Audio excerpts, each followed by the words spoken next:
Hello aspirants, अभिनंदन, welcome, स्वागत। नवाक्षी institute के ऑनलाइन प्लेटफॉर्म पर मैं विजय कुमावत आप सभी का तहे दिल से स्वागत करता हूं। रेलवे एनटीपीसी ग्रेजुएट लेवल की एग्ज़ाम्स हो चुकी हैं। अभी आपको पता होगा अंडर ग्रेजुएट की एग्ज़ाम के लिए डेट्स का अनाउंसमेंट हो चुका है। अब से लगभग 1 महीने बाद एग्ज़ाम शुरू हो रहा है, तो इस बारे में हम विशेष चर्चा करेंगे। इन 30 दिनों में हमें कैसे तैयारी करनी है, कैसे हम अपनी तैयारी को नेक्स्ट लेवल पर ले जा सकते हैं, अभी क्या क्या करना है, क्या क्या नहीं करना, वो सब कुछ डिस्कस करेंगे हम कहाँ, इस वीडियो में। तो शुरुआत करते हैं आज के वीडियो की।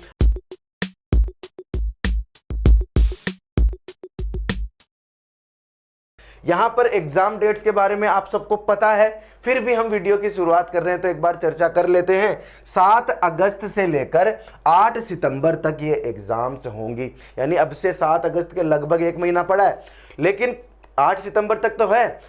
तो आपको पता होना चाहिए अभी आपकी डेट 7 अगस्त को है या फिर 8 सितंबर तक है, इसके बीच में कहीं भी वेरी कर सकती है। तो उस हिसाब से आपके पास टाइम भी, कुछ बच्चों के पास फिक्स 30 दिन बचे हैं, कुछ बच्चों के पास ज़्यादा भी वक्त बचा है, 40-50 दिन भी बचे हैं। तो उस बारे में हम चर्चा करेंगे कि इन दिनों में हम कैसे हर चीज़ को कवर करेंगे। उसके साथ साथ हम एग्ज़ाम के बारे में थोड़ी बहुत जानकारी कर लें, क्योंकि एग्ज़ाम देने जा रहे हैं, हमें पता होना चाहिए हम किससे लड़ने जा रहे हैं। तो देखो, जो अंडर ग्रेजुएट की एग्ज़ाम है यानी 12th लेवल वाली एग्ज़ाम है, उसमें पोस्ट कितनी है? मात्र उसमें पोस्ट है 3445 पोस्ट पे लड़ाई हो रही है। आपको पता होना चाहिए 3445, लेकिन फॉर्म्स कितने लगे हैं? लगभग देखो 63 लाख के ऊपर फॉर्म लगे हैं। इकाई, दहाई, सैकड़ा, हजार, 10,000, लाख, 10 लाख, 63,26,818 फॉर्म। अगर मैं मोटा माटी भी मानूं तो 63.5 लाख मान के चलो आप। तो स्टूडेंट्स कितने हैं? 63 लाख से ऊपर। पोस्ट कितनी है? 3445। तो आपको पता होना चाहिए कि यहां पर कोई भी लल्लू पंजू बिना तैयारी के जाएगा, उसका सिलेक्शन तो नहीं होना। तो हमें एक रणनीति चाहिए होगी ना इन लास्ट दिनों में, तो वो रणनीति क्या होगी, हम उसके बारे में बात करेंगे। तो देखो, इसमें पोस्ट क्या है पहले ये देखो, जल्दी से देख लो। जूनियर क्लर्क कम टाइपिस्ट की पोस्ट है, जूनियर क्लर्क कम टाइपिस्ट की पोस्ट है, अकाउंट्स क्लर्क कम टाइपिस्ट, ट्रेन क्लर्क और कमर्शियल कम टिकट क्लर्क, इनकी ये पोस्ट है यहाँ। चलो, ये सारी जानकारी भी आपको पता ही है। अब देखो, ये 30 दिन हमारे लिए रामबाण साबित हो सकते हैं। इन 30 दिनों में हम सारी तैयारी बेहतर तरीके से, बेहतरीन तरीके से कर सकते हैं। यहां देखो, हमारी स्ट्रेटेजी ओवरव्यू में आपको दे देता हूं कैसे क्या करना है। नया कुछ नहीं पढ़ना है, कुछ भी नया अभी इस 30 दिन में। जैसे आप ऐसे टॉपिक्स लेके बैठे हो जिनको कभी पढ़ा नहीं है, बोले 30 दिन बचे, कवर कर लेते हैं जल्दी से, कवर कर लेते हैं जल्दी से, ऐसा नहीं होगा। अगला देखो, 100% focus on practice and mock. 100% focus कहाँ करना है? प्रैक्टिस पर और मॉक पर। मैं बताऊंगा, अगर आप मेरे को पहले से फॉलो कर रहे हो तो आप जानते हो कि मैं प्रैक्टिस और मॉक को कितनी तवज्जो देता हूं। इस बारे में हम बात करेंगे। आगे है डेली 2 फुल मॉक्स, यानी मुझे दिन के 2 मॉक तो कम से कम लगाने हैं। आगे बात करेंगे ज्यादा किनको लगाने चाहिए, कम किनको लगाने चाहिए, वो सारी बात हम करेंगे। Weekly revision plus PYQ sets, हमें वीकली रिवीजन करना है। तो इन सारी चीजों के बारे में डिस्कस कर रहे हैं। आगे चलो, देखो हम सब्जेक्ट वाइज बात करते हैं। पहले सब्जेक्ट वाइज बात करते हैं। देखो, सबसे पहले मैं बात करूंगा रीजनिंग की। ऐसा सब्जेक्ट है, ये तो चलो 1 महीना एग्जाम का बचा है, लेकिन अगर आपको रीजनिंग वैसे भी तैयार करनी हो ना, तो 1 महीने में मैं पूरी सब्जेक्ट को तैयार कर सकता हूं। इतना आसान होता है अगर सीधा तरीके से सिस्टम से टाइम दिया तो रीजनिंग का 1 महीने में कैसे क्या करना है। देखो, टॉपिक्स क्या होते हैं रीजनिंग में? Coding, decoding, series, puzzles, direction, आगे और भी टॉपिक्स होंगे, सबके बारे में ऐसे इसमें बात करेंगे तो वीडियो बहुत लंबा हो जाएगा। आगे हम बात करते हैं रीजनिंग में मुझे क्या करना है। रोज के 2 टॉपिक उठाने हैं। रीजनिंग के टॉपिक्स की लिस्ट बनाओ। 30 दिनों की बात कर रहा हूं, अभी वक्त कम बचा है, इसलिए मैं उतनी ही बात करूंगा जितनी पॉसिबल है। रोज के 2 टॉपिक्स आप रीजनिंग में उठाओगे, वादा करते हो मेरे से? 2 टॉपिक, जो आपका मन करे वो 2 टॉपिक। उसके साथ 100 एमसीक्यू निकाल लो, उसके साथ 100 एमसीक्यू। अब ये है, टॉपिक्स तो आप 2 उठा रहे हो, लेकिन जो एमसीक्यू हैं वो मिक्स में चलने दो। मेरी राय मानो, वो मिक्स में चलने दो। कैसे?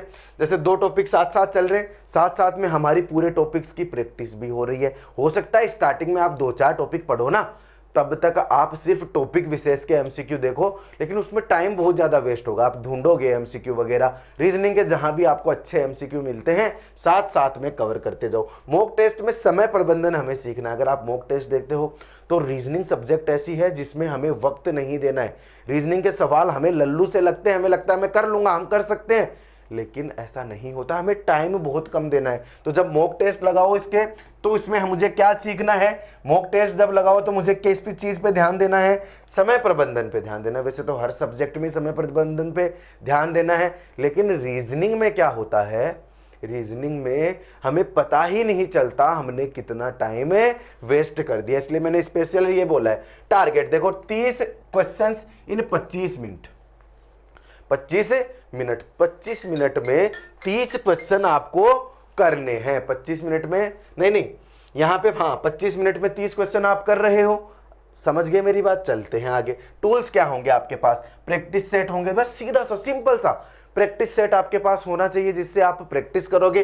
साथ में प्रीवियस ईयर के पेपर्स जो आपको रेलवे की साइट पे मिल जाएंगे, या फिर आप कहीं से भी अगर लाना चाहते हो उन पेपर्स को, वहां से आप जुगाड़ो टेलीग्राम ग्रुप्स वगैरह पर, या फिर अगर आपको टेक्स्ट बुक पे मिलते हैं तो वहां, और बाकी रेलवे की साइट्स पर प्रीवियस ईयर के पेपर्स हो जाएंगे। अगला यूट्यूब रीजनिंग मैराथन। हाँ, आपको विशेष ध्यान देना है कि रीजनिंग की जो क्लासेज हैं, मैराथन क्लासेज आपको लेनी है इन 30 दिनों में। जैसे आप ये दो टॉपिक भी तैयार कर रहे हो तो मेरी मानो मैराथन क्लासेज से ये 2 टॉपिक तैयार कर लो। देखो 12th क्लास के जो स्टूडेंट्स हैं ना, 12th लेवल के, मुझे ये भी पता है ग्रेजुएट वाले भी अंडर ग्रेजुएट वाली एग्जाम देंगे, लेकिन जो एक्चुअल में 12th वाले स्टूडेंट्स हैं वो बहुत कम समझते हैं इन चीज़ों को, क्योंकि अभी उनको बहुत ज़्यादा एक्सपीरियंस नहीं हुआ इस फील्ड में। तो उनके लिए ये वीडियो रामबाण साबित हो सकती है कि अब इस 30 दिनों में मुझे क्या करना है, क्या छोड़ना है, क्या नहीं छोड़ना है। तो अगर आपने यहाँ तक वीडियो देख लिया है तो बीच में छोड़ना मत, क्योंकि क्या पता यही वो वीडियो है जो आपको आपकी मंजिल तक लेके जाएगा, 30 दिनों में आपको आपके सफर तक पहुंचाएगा। तो ये देख लिया यूट्यूब मैराथन। मॉक टेस्ट से रियल एग्जाम प्रैक्टिस करो। मॉक टेस्ट से ऐसे नहीं होना चाहिए मॉक ही तो लगा रहा हूं, लेटे लेटे लगा लेता हूं, नहीं, ऐसे लगना चाहिए एग्जाम में बैठे हो और उसी समय में टाइम लिमिट जो होती है उसी में हमें सब कुछ करना है। फिर जब मॉक लगा लिया उसके बाद उसके सॉल्यूशंस को एग्जामिन भी करना है, एनालिसिस भी करना है, सॉल्यूशन से एनालिसिस कर लोगे, उसके बाद जो उस मॉक में मिलता है मुझे मोस्ट चीजें, या फिर जो चीजें मुझे नहीं आ रही उनकी मैं एक लिस्ट बना लूंगा। अब उस लिस्ट का क्या करना है वो मैं आपको बताऊंगा। कहां? वो हमारे वीकली टारगेट्स में हम उस पर बात करेंगे। तो रीजनिंग की बात हो गई, मोटा माटी बता दूं, दिन में 2 टॉपिक लगाने हैं, 100 एमसीक्यू लगाना है। साथ में क्या करना है? प्रीवियस ईयर के पेपर, ये जो एमसीक्यू लगाओगे प्रीवियस ईयर के पेपर से और प्रैक्टिस सेट से लगा लोगे। साथ में यूट्यूब रीजनिंग की मैराथन्स देखोगे, महामैराथन्स देखोगे, जिसमें पूरे टॉपिक्स एक ही वीडियो में आ गए, क्या पता, या फिर एक वीडियो है जिसमें एक टॉपिक पूरा समझा दिया गया, एक वीडियो में एक टॉपिक पूरा समझा दिया। तो आगे हम चलते हैं कहां?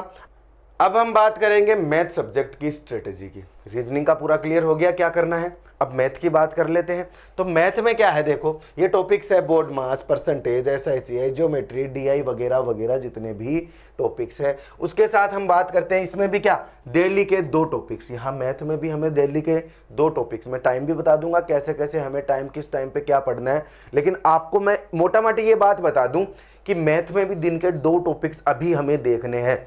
हमें टॉपिक्स को छोड़ना नहीं है, हमें पढ़ते रहना है साथ में। ये वाली जो स्ट्रेटेजी है वो सिर्फ और सिर्फ मॉक पर बेस्ड नहीं है, क्योंकि मॉक बेस्ड स्ट्रेटेजी मैं बता चुका हूं, बहुत बार बात कर चुका हूं, वो हर एग्जाम के लिए सेम है। उसके लिए आपको टाइम चाहिए होता है लगभग भी 15-16 घंटे। अगर वो डेडिकेशन आपके पास है तो वो वाली स्ट्रेटेजी सही है। लेकिन मैं बार बार बोलता हूं स्ट्रेटेजीज हमेशा सब्जेक्टिव होती है, तो सभी के बस की बात नहीं है वो। इसलिए इस बार जो मैं स्ट्रेटेजी दे रहा हूं लास्ट के 30 दिनों की, उसमें हम साथ में टॉपिक्स भी कवर करेंगे। तो यहां पे दिन के 2 टॉपिक्स हम देखेंगे एक बार, एक दिन के, ठीक है। और 100 एमसीक्यू इसमें भी मुझे लगाने, जैसा मैं रीजनिंग में कर रहा था ना वैसा। लेकिन यहाँ पे टाइम ज़्यादा लगेगा, रीजनिंग में टाइम कम लग रहा था, यहाँ पे टाइम ज़्यादा लगेगा। अगर आप दिन के 2-2 टॉपिक देख रहे हो या फिर एवरेज निकालते हो तो कभी 1, कभी 1.5, कभी 2, कभी 1.5, कभी 1, ऐसे टॉपिक्स भी हो रहे हैं। तो इस 30 दिन में अगर आपने आधे पर्दे टॉपिक्स भी एक बार देख लिए सारे, तो बताओ कितना कितना फायदा होगा। और साथ में प्रैक्टिस में छोड़ नहीं रहा हूं, प्रैक्टिस छोड़ नहीं रहा हूं, क्यों? क्योंकि मॉक टेस्ट में कैलकुलेशन स्पीड आपकी इंप्रूव करनी है। मॉक टेस्ट, अब आप देख रहे होंगे मैं बार बार बीच बीच में मॉक टेस्ट बोल रहा हूं और मैं ये बता ही नहीं रहा कितने मॉक टेस्ट लगाने। तो एक बार मैं सब्जेक्ट वाइज बता दूं, क्योंकि मॉक टेस्ट तो तीनों सब्जेक्ट्स के, सभी सब्जेक्ट्स के एक साथ होता है ना। तो मैंने 2 मॉक टेस्ट की बात की थी ना, वो मैं एडजस्ट करवाऊंगा, लेकिन पहले जल्दी से सब्जेक्ट्स की रॉन्ग क्वेश्चंस की लिस्ट बनाए, दोबारा करें। यानी जब आप मॉक टेस्ट लगा रहे हो तो रॉन्ग जो क्वेश्चन आपके हो रहे हैं उनकी लिस्ट बना लो, कौन से कॉन्सेप्ट आपके गलत हो रहे हैं उनकी लिस्ट बना लो। वो हम काम करेंगे कहाँ? वीकली टारगेट्स में, फिर उनको काम में लेंगे। टूल्स क्या होगा?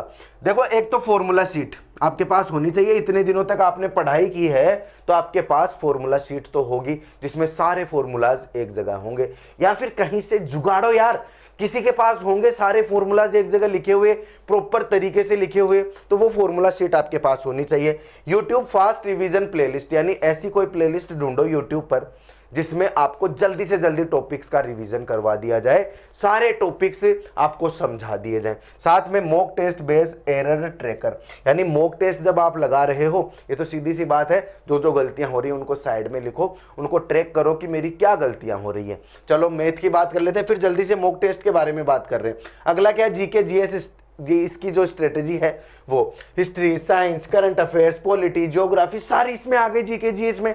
यहां देखो, इसमें डेली तो 2 स्टैटिक जीके, यानी मुझे 2 टॉपिक स्टैटिक जीके के पढ़ने हैं डेली के, ठीक है। उसके साथ करंट अफेयर्स का 1 टॉपिक मुझे पढ़ना है साथ में, करंट अफेयर्स। अब देखो, करंट अफेयर्स का टॉपिक तो क्या होता है, आपके पास एक टाइम फिक्स कर लो करंट अफेयर्स के लिए कि मुझे इतनी देर करंट अफेयर पढ़ना, आधा घंटा मान लो, 15 मिनट मान लो, अभी 30 दिन बचे हैं ना, तो हम एक साथ पूरा करंट अफेयर नहीं देखेंगे, टाइम स्टैम्प में उसको बांटेंगे। साथ में क्या है? मॉक टेस्ट से रियल क्वेश्चन पैटर्न समझे।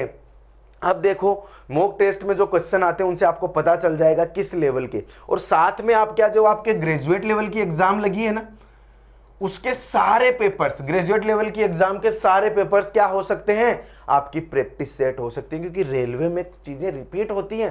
ये जो ग्रेजुएट लेवल में चीजें आई है ना, वो आपके अंडर ग्रेजुएट में भी आ जाएंगी। तो ये जब आप प्रैक्टिस करो, क्वेश्चन प्रैक्टिस, तो उन पेपर्स को जुगाड़ो, उनसे भी प्रैक्टिस करो। समझ रहे हो मेरी बात? मैराथन नोट से रिपीट रिविजन करें। मैं बार बार, देखो मेरी स्ट्रेटेजी में, ये जो स्ट्रेटेजी आज लेके आया हूं, इसमें 2-3 नाम बार बार घूम रहे हैं, marathon, revision, mock test, PYQ, है ना। मैं बताऊं, मैराथन, मॉक, पीवाईक्यू, और क्या, प्रैक्टिस, ये सारी चीजें, ये नाम बार बार घूम रहे हैं ना। तो यहां देखो, ये जो मैराथन चीज है ना, मैराथन की जिसकी मैं बात कर रहा हूं, आपको जितने भी टॉपिक्स देखने हैं इन 30 दिनों में, ऐसे नहीं है कि 15 दिन में कोई टॉपिक पढ़ाया हुआ है तो 15 दिन लग गए आपको एक टॉपिक पढ़ने में, या फिर एक दिन में वो 15 क्लासेस देख रहे हो, ऐसा नहीं। मैराथन की जो क्लासेस होती है जिसमें आपको 2-3 घंटे में एक टॉपिक पढ़ा दिया, या फिर कुछ कुछ मैराथन ऐसी होती है जिनमें एक घंटे में पूरा टॉपिक समझा दिया जाता है। तो अच्छे से अच्छा टीचर चूज करो। आपको सजेशन चाहिए तो नीचे कमेंट में मुझे बताओ, मैं आपसे डिटेल में बात करूंगा, आपकी आवश्यकता के अनुसार आपको सारी चीजें प्रोवाइड करवाई जाएगी। तो ये मैं बात कर रहा हूं मैराथन की। रही बात मॉक टेस्ट की, डेली के 2 मॉक टेस्ट अपने शेड्यूल में फिक्स कर दो। ज्यादा लगाना चाहते हो तो फिर ये सारी चीजें छोड़ो, सिर्फ मॉक पे ही फोकस करो। लेकिन आपको रिवीजन भी चाहिए, आपको टॉपिक्स को एक बार देखना भी है, तो इस तरीके से चलोगे। पीवाईक्यू प्रीवियस ईयर के क्वेश्चन हो गए, प्रैक्टिस आपकी मॉक से होगी। तो मेरी स्ट्रेटेजी में ये चीजें बार बार आपको सुनाई देंगी। देखो, जीके के लिए लूसेंट आपको पता ही है, कुछ नया नहीं पढ़ना, लूसेंट सबके पास है। लेकिन अब अगर आपके पास इधर उधर की किताबें पढ़ी है तो उनके चक्कर में मत पढ़ो, लूसेंट निकालो, उसी के चक्कर में पड़े रहो। करंट अफेयर की पीडीएफ है, पीडीएफ से करंट अफेयर पढ़ो। मैं ये नहीं बोल रहा हूं कि आप रोज करंट अफेयर के वीडियोस देखो, नहीं, गया टाइम। अब अभी इतना टाइम नहीं है हमारे पास, हम पीडीएफ से पढ़ेंगे करंट अफेयर की, से पीडीएफ से देखो। उसके बाद क्या है, 1 लाइनर स्टैटिक कैप्सूल, यानी ऐसे कैप्सूल आपको मिल जाएंगे। कैप्सूल से मेरा मतलब है आपको ऐसे नोट्स प्रोवाइड करवाने, प्रोवाइड तो मैं तो नहीं करवाऊंगा, लेकिन आप इधर उधर से ढूंढोगे जिसमें 1 लाइनर होंगे, यानी स्टैटिक जीके सिर्फ शॉर्ट में लिखी हुई है। इसके लिए मेरे पास है ज्योग्राफी के नोट्स, ठीक है, और उसके साथ है पॉलिटी के नोट्स, और उसके साथ है जनरल जनरल साइंस के नोट्स, ठीक है, ये मैं प्रोवाइड करवा सकता हूँ आपको, लेकिन उसके लिए आपको लिंक पे जाना होगा, परचेज करना होगा। मैं वो उसके बारे में ज़्यादा डिटेल में बात नहीं करूँगा, आपकी मर्जी है, लिंक आपको नीचे डिस्क्रिप्शन में मिल जाएगी, वहाँ से देख लेना। क्योंकि अभी ये नोट्स के ऊपर फोकस वीडियो नहीं है, हमें दिशा से भटकना ही नहीं है। अगर आपको किसी भी जियोग्राफी, पॉलिटी या जनरल साइंस के नोट्स चाहिए होंगे तो नीचे लिंक दे दूंगा, आप वहाँ से संपर्क करें, वहाँ से ले लें। लेकिन अभी आ जाइए वापस स्ट्रेटेजी पे। साइंस के 500 MCQ, अब ये प्लेलिस्ट छोड़ो, दिन के 500 MCQ साइंस के लगाने हैं, दिन के 500 MCQ, समझ गए हो मेरी बात। चलो आगे चलो, आगे क्या है सर, देखो मैंने एक टेबल सा बनाया है, इसमें टाइम मैंने मेरे अकॉर्डिंग लगाया है। जैसे सुबह 6 से 8 बजे तक मॉक टेस्ट लगा दिया मैंने, पहला एक मॉक टेस्ट, 2 मॉक टेस्ट लगाने हैं ना दिन के, तो मैंने सुबह से 6 से 8 बजे तक पहला मॉक टेस्ट मैंने लगा दिया। चलो अब मॉक टेस्ट के बाद मैं फ्री हूँ, आराम से इधर उधर, आपको टाइम भी, मान लो आपके पास टाइम इतना ज़्यादा नहीं हो कि आप लगे ही पड़े हो, तो ये मान के चलो मैं अच्छे से अच्छा जो हर कोई फॉलो कर सकता है वो चीज़ ला रहा हूँ। 10 से 12 बजे के बीच में आप निकाल लो, मैं देखो कितना टाइम बच रहा है। मेरी बात सुनो, अगर आपने 6 से 8 मॉक लगा लिया तो आपके पास बीच में वक्त कितना बच रहा है, 2 घंटे का वक्त बच रहा है ना। अब उस 2 घंटे में आप पे डिपेंड करता है, आप मस्ती करो, मजाक करो, इधर उधर जाओ, या फिर इसका एनालिसिस करके कुछ और ऐसी चीजें जो आपके पूरे दिन में काम में आए वो वाली चीजें फॉलो करो। मैं तो सिर्फ सब्जेक्ट बता रहा हूं। तो यहां 10 से 12 के बीच में मैथ पढ़ लिए, टॉपिक कर लिया, प्रैक्टिस कर ली, जो भी PYQ की MCQs की है वो प्रैक्टिस कर ली। साथ में फिर देखो मैंने यहाँ पे कितना टाइम दिया है बीच में, 1 2 3 4 घंटे का गैप डाल दिया मैंने यहाँ पे। वो इसलिए नहीं है क्योंकि मैं जितना टाइम बताऊंगा आप उस हिसाब से थोड़ी करोगे, मैंने तो टाइम का गैप डाला है। आप इस चीज को एडजस्ट कर सकते हो कैसे, चलो मैं गैप दे दिया यहाँ, देखो आपके पास कितना टाइम आपको खुद को पता चल जाएगा। 2 घंटे यहाँ है, यहाँ पे 4 घंटे आपको अलग से पढ़ाई के, अलग से देखो 4 से 6, 5 6 2 घंटे आपने किसको दिया, GK GS को किया, जिसमें टॉपिक, MCQ, स्टैटिक रिवीजन आपने शामिल कर लिया। उसके बाद देखो फिर मेरे पास कितना आ गया, 1 घंटे का गैप आ गया ना यहाँ। चलो 7 से 9 बजे के बीच में मैंने रीजनिंग देख लिया, चलो रीजनिंग में भी प्रैक्टिस कर ली, मैराथन क्लास वगैरह देख ली, ये रीजनिंग हो गया। उसके बाद फिर से 9 से लेकर 10:30 बजे तक, यहाँ गैप नहीं है, 9 से 10:30 तक अगला मॉक लगा दिया मैंने, अगला मॉक लगा दिया। तो मैथ, रीजनिंग, GK GS मेरी सारी कवर हो गई। अगला मॉक हो गया मेरा इस वक्त में, जिसमें फुल मॉक टेस्ट लगा लिया और क्विक एनालिसिस कर लिया। अब मैं जो गैप की बात कर रहा हूं वो आपको बता दूं, देखो 4 घंटे, 2 घंटे, 1 घंटे, तो 5 6 7 घंटे का गैप आ गया बीच में।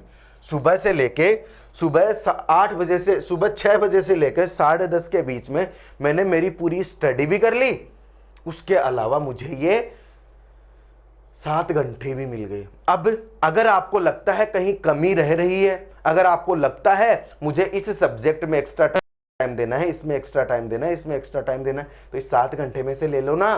पूरी रात तो अलग है, रात तो छोड़ ही दो, वो तो सोने के लिए बहुत वक्त बच गया। देखो 11 बजे से लेके ये सुबह 6 बजे तक कितना टाइम बच गया, मिल गया आपके पास। उसके अलावा ये जो वक्त है इसको ले लो ना, कौन मना कर रहा है। तो कोई अगर ऐसा बहाना दे रहा है कि मेरे पास वक्त नहीं है, मैं पूरा कवर नहीं कर पा रहा हूं, तो वो तो यहां खारिज हो गया तर्क। अब दिक्कत इतनी हो सकती है कि आपको कितनी पड़ी है तैयारी करने की, वो बात अलग है। ये लो, ये बीच में 7 घंटे तो ऐसे हैं जिनको आप इनमें और शामिल कर लो। चलो 1 घंटा इसको दे दो, 1 घंटा इसको दे दो, 1 घंटा इसको दे दो, फिर भी 4 घंटे ऐसे पड़े जिसमें आप कुछ भी करो ना, सो आराम से, या फिर अगर आपको कुछ हल्का फुल्का एंटरटेनमेंट करना है तो वो कर लो। तो टाइम की दिक्कत नहीं है, दिक्कत है सिर्फ माइंड सेट की। समझ गए हो मेरी बात। तो मैंने ये डिवाइड कर दिया, 2 मॉक टेस्ट आराम से हो रहे हैं, सब्जेक्ट्स कवर हो रही है आराम से। अब यहां पर मैं बात कर लेता हूं किसकी, वीकली टारगेट्स की। तो वीकली टारगेट संडे आ गया, हर संडे को क्या करना है, पूरा एनालिसिस करना है। वीक स्पोर्ट फिक्स डे, यानी ये जो दिन होगा यहां पर आप किस चीज पे फोकस करोगे। 4 संडे मिलेंगे मोटा माटी आपको, 4 संडे मिलेंगे। उन 4 संडे में आपको क्या देखना है, वीक टॉपिक कौन से हैं जो मेरे पढ़े हुए तो हैं लेकिन वीक हैं, उनको एक बार कब देखोगे, संडे को देखोगे। उसके साथ साथ पूरा एनालिसिस करोगे कि इन 6 दिन में क्या किया है मैंने, 6 दिन में मैंने कितना टाइम वेस्ट किया है, कितना टाइम एनालाइज किया है, कितना मुझे आ रहा है, कितना मुझे नहीं आ रहा है। ये चीज कब देखोगे, संडे को। संडे से पहले जितना कर रहे हो करते जाओ, जो आपने टारगेट बनाया उस हिसाब से। अगर एनालिसिस मुझे करना है तो मैं कब करूंगा? संडे को करूंगा। अगला क्या है? रिवाइज ऑल मॉक मिस्टेक्स, मतलब हमने जो मॉक लगाए थे पिछले 6 दिन में, मान लो आपने 12 मॉक लगा दिए, तो उन 12 मॉक में आपने जो गलतियां की थी वो गलतियां आपने अलग से लिखी थी, और उन गलतियों को अलग से लिखा था, सॉल्यूशन अलग से लिखा था। उनको कब देखोगे जी? उनको अब देखोगे दोबारा। कब है? संडे को। उसके बाद focus on time wasting questions, मतलब ऐसे क्वेश्चन जो आप मॉक लगाते हो उस वक्त आपका बहुत ज्यादा टाइम वेस्ट कर रहे हैं, उन पे कब फोकस करोगे? संडे को। उन पे पिछले 6 दिनों में फोकस नहीं करना है, क्योंकि वो टाइम वेस्ट थोड़ी करना, वहां तो हमें जल्दी जल्दी चलना है। अगर मुझे कुछ उनमें देखना है तो वो कब देखोगे? संडे को देखोगे। ठीक है जी, आगे चलें। आगे क्या है सर? अगला है रिपीट फॉर्मूला। जो फॉर्मूला शीट आपके पास है उसको एक बार रिपीट करोगे, कब? संडे को। फैक्ट्स जो हैं जीके जीएस के वो कब देखोगे? संडे को। ट्रिक्स जो हैं वो कब देखोगे? संडे को। 4 संडे हैं, 4 संडे में एडजस्ट कर जाना। अगला क्या है? 2 full mock test, error sheet update, यानी अगर संडे को ये सब कुछ करने के बाद आपके पास वक्त बचता है तो 2 मॉक टेस्ट तो संडे को भी चिपका दो। मॉक टेस्ट में कंजूसी नहीं है। अगर टाइम मिल रहा है ना, जैसे 7 घंटे एक्स्ट्रा मिल रहे थे, तो वहां पे एक मॉक टेस्ट और ऐड कर दो। अगर आपको मॉक टेस्ट ही लगाने हैं तो वहां पर भी 3 मॉक टेस्ट कर सकते हो। तो इसके लिए कोई मुझसे ये नहीं पूछेगा सर इतने काफी होंगे क्या, क्या मैं इतने ही लगा लूं क्या? अरे 2 तो कम से कम बताए मैंने, ज्यादा आपकी मर्जी है कितने मॉक टेस्ट लगाते हो। तो ठीक है, संडे की हमारी बात हो गई। जल्दी से वीडियो को रेपअप करेंगे। अगला क्या है? मॉक टेस्ट के rule. Daily 2 full mock test तो मुझे लगाने, आप ऑनलाइन लगाओ चाहे ऑफलाइन लगाओ, वो आपकी मर्जी है। अगला, attempt in real exam conditions. ये बहुत इंपॉर्टेंट पॉइंट है, रियल एग्जाम कंडीशंस, यानी अगर आप मॉक लगा रहे हो तो ऐसा नहीं है चारों तरफ लोग बैठे उनके बीच में बैठ के आप मॉक लगा रहे हो, नहीं।